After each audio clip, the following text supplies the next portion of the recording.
তো গাইজ এটা হচ্ছে কেশবজি মহারাজের মঠ। এটা হচ্ছে নবদ্বীপে ব্রিজের ওখানে। আর মঠটা এত সুন্দর, এখানে সব দোলের মেলা বসেছে।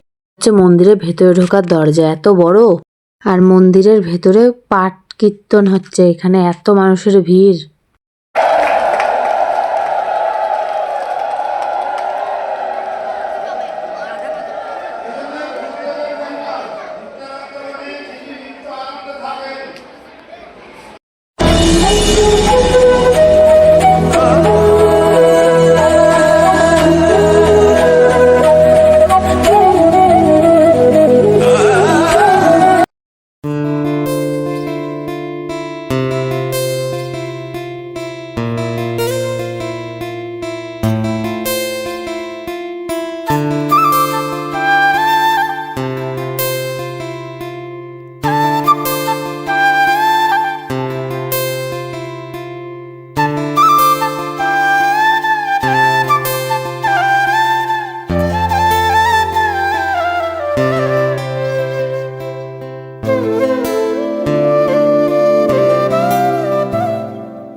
এটা হচ্ছে মন্দিরের সামনেটা এত সুন্দর সাজিয়েছে।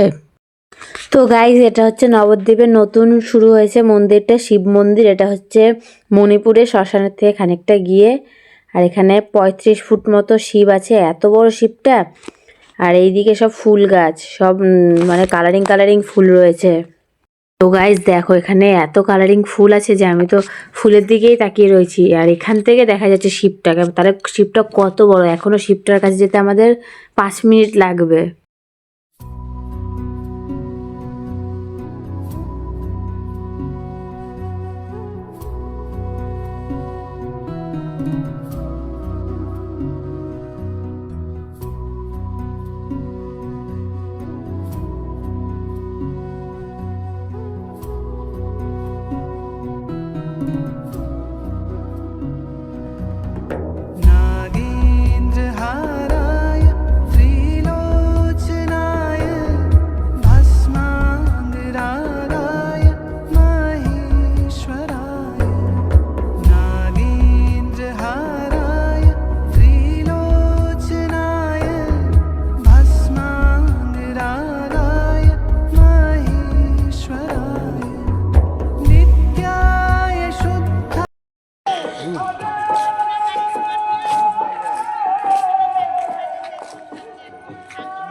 তো গাইজ দেখো মহাদেবটা এত বড়, আর আমি তো দেখে অবাক হয়ে গেছি। আর মহাদেবটাকে এত এত এত সুন্দর লাগছে যে আর কি বলবো। আমার আর মায়ের তো ভীষণ পছন্দ হয়েছে মহাদেবটা। আর সাথে সিংহটাও বিশাল বড়।